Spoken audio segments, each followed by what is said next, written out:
In southwestern Ohio, an ancient indigenous culture built a massive earthen mound or earthwork in the shape of a serpent. This monument, known as Serpent Mound, is over 1,300 feet long, or longer than the Golden Gate Bridge, and it's one of the most remarkable earthworks in North America. It's an excellent example of an effigy mound. What is an effigy mound? An effigy mound is a large earthen structure shaped like an animal or a symbol. It's a specific type of geoglyph, which is a design made on the Earth's surface. Instead of scraping the surface away, such as we see in geoglyphs like the Nazca lines in Peru, an effigy mound is made by shaping the earth into raised piles or mounds.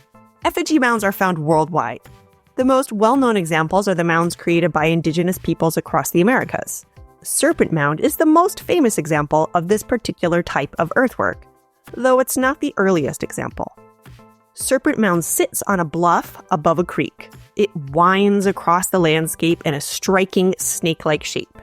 Its tail coils in a spiral, and its head forms an oval shape. Who built Serpent Mound? There is debate about when the mound was built and, for this reason, who built it. It was initially thought to belong to early woodland groups like the Adena or Hopewell cultures, who built many mounds in this region and beyond near waterways. However, scientific methods used to date things, like radiocarbon dating, have provided conflicting results about exact origins. These challenges apply to dating many earthworks globally.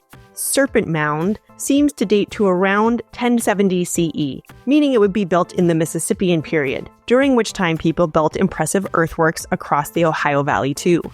So why was an effigy mound like Serpent Mound built? This particular example is not a burial mound because no human remains were found inside it, though burials have been found nearby. No objects were discovered inside the mound either. Many theories exist about the purposes of effigy mounds like this one. Some people believed it aligned with celestial events like solstices or equinoxes, meaning its form was deliberately planned. Others suggest it had spiritual significance, representing a deity.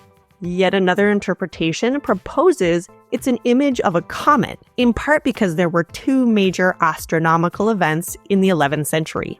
Regardless of its exact purpose or meaning, it was clearly important to the indigenous people who constructed it. This was a lot of time and effort to make. Today, indigenous groups, historians, and archaeologists work to understand Serpent Mound's history and ensure its protection. Effigy mounds like this one help us to gain insight into the knowledge and visual expression of the peoples who carefully shaped the landscape in specific and spectacular ways.